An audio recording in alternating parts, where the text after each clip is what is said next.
Hey, what's up, MythGuardians? Cool Cat here with another MythGuard deck. Today we're going to be doing something a little different. So what I did, I went ahead and just hopped on a MythGardHub and I picked out just pretty much a random deck list. The first one that I saw that really looked interesting. And what I'm going to do, I'm just going to go ahead and import it into my collection, and I'm going to go over my thought process when it comes to choosing budget replacements for cards that I don't have. I did recently release an article over on Team Rankstar. I'll link that down in the description down below about choosing your own budget replacements based on your collection. So I'm just going to go ahead and do a little video overview of that article here, and then we're going to hop into some games, see how the replacements worked out, and then a short conclusion there at the end.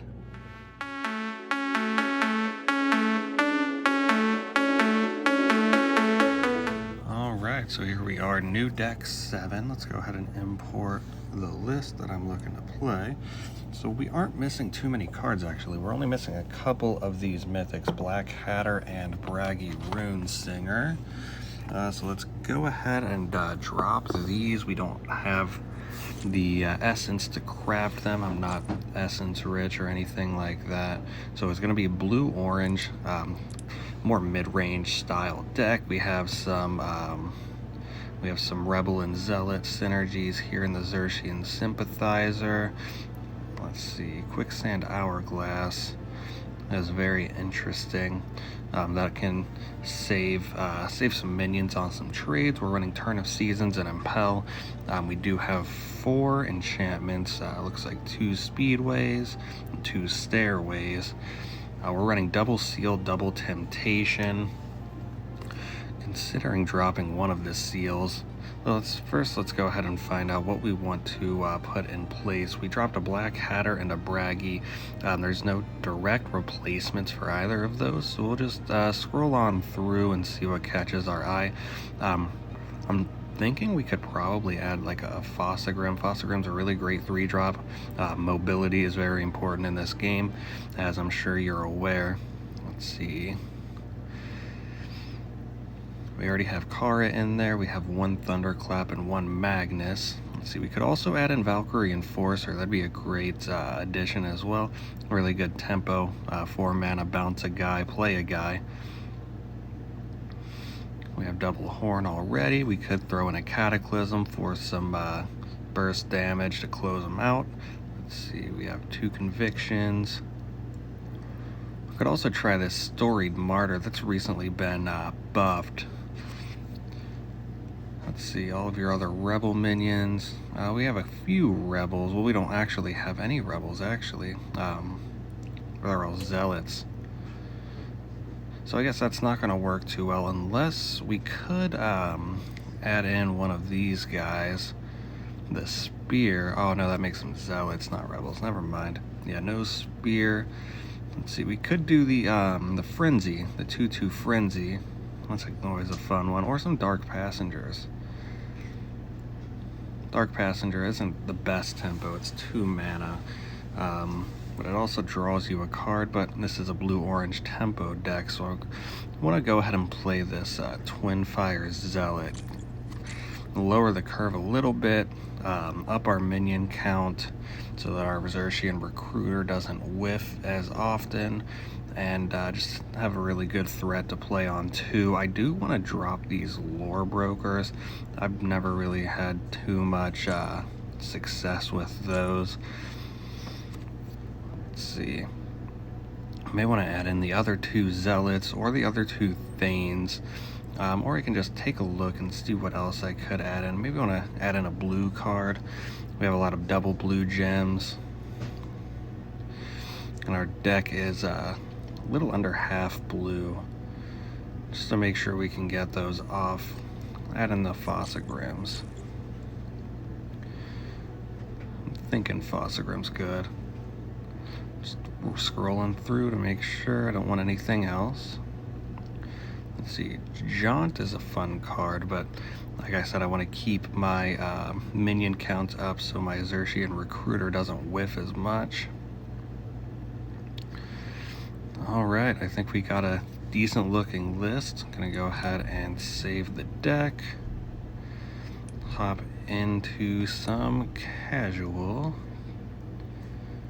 because ranked is currently not available, unfortunately. All right, so here we are up against Dak.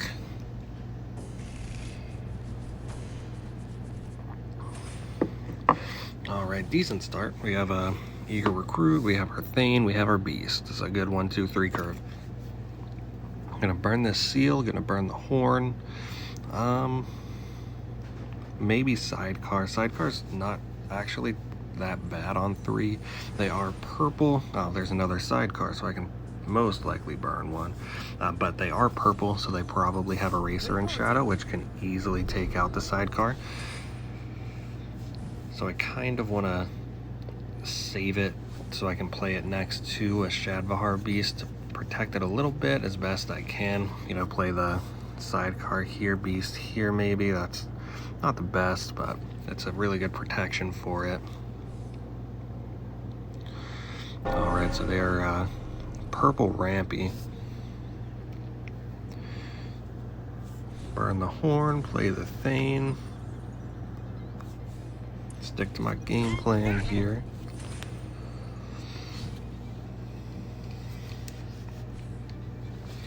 Okay, so no rush, so these side cards are pretty much useless, which is fine. We can manage it. Let's go ahead and burn it off, play this Shadvahar Beast. Fossagrim's a good draw. I'm gonna play the Beast right here.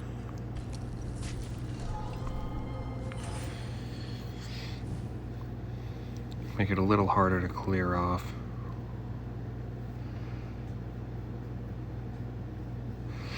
Probably gonna drop this Kara down next turn, depending on if they drop any sort of threats.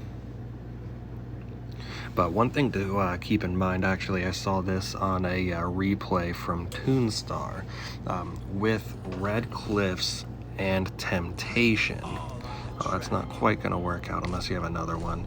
But what it does is it gives the minion rush. So if there is a minion on Red Cliffs, then your Temptationed minion isn't going to have rush. So it's basically just going to steal a minion, and then it's just going to sit around, and then, you know, it's going to pop right on back to their hand, and you're not going to be able to utilize it properly. So that's one thing to keep in mind with Temptation specifically, and that's interaction. So I'm pretty much just going to ignore that side of the board. Next turn, I'm going to drop another Shadvahar Beast over there. I just wanted to get this Kara out. He used a lot of rush there, and he only has 2 cards left in his hand, so I'm not too concerned about any more rush coming down. And it looks like, let's see, that's not a rusher. I wonder what's going on here. Thanks for the game, he says. So I'm going to drop the Shadvahar Beast right here. I'm doing this because if that is a Shinobi of Smoke, they could pop over here and then trade for free. This way I'm playing it over here so they can't do that. Considering impelling this Kara over right here. Oh, well, I guess that just happened. So, great. Let's go ahead and do that.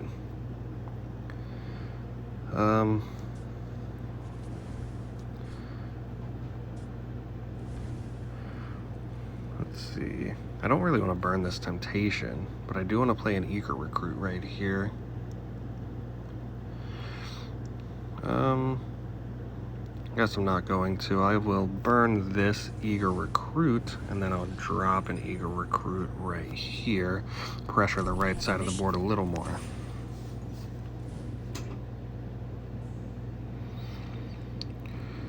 I wonder where he's got that bell. Ooh.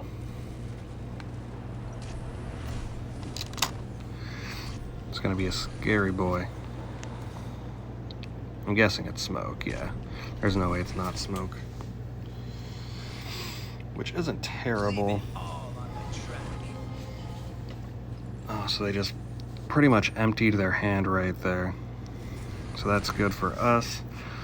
We can demo right here.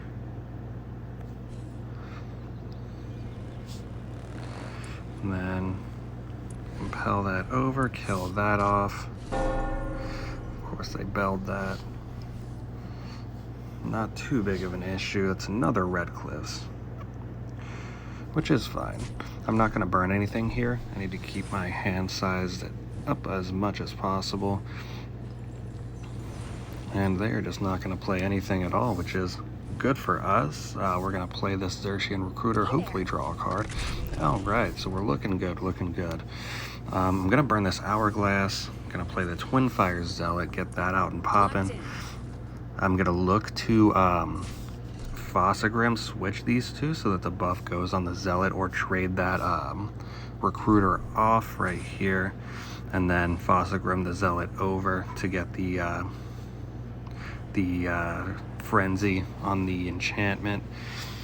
Looks like they're real not doing too great here, but that's good news for us because we have our exact play that we wanted to do wide open.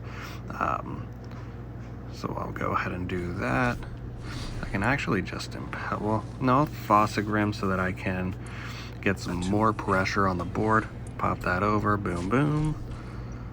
And then swing that in.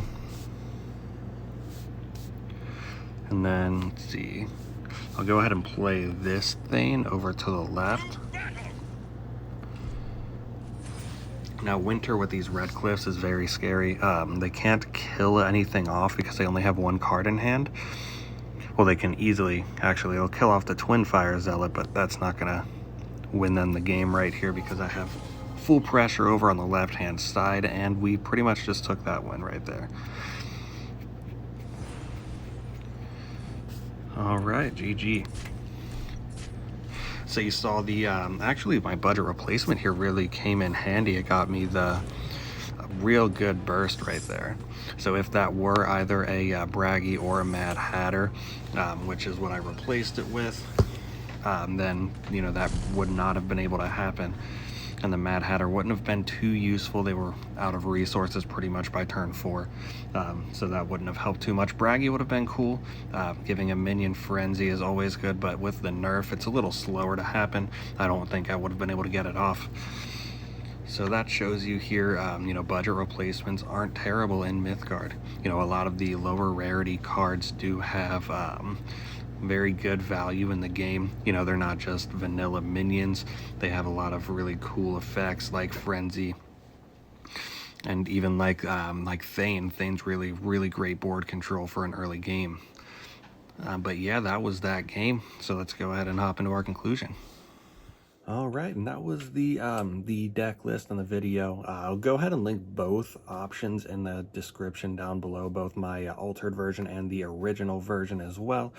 Feel free to let me know what you think down in the comments, and make sure you like the video if you liked the video, and subscribe for more Mythgard content. And always remember, GG for Matt.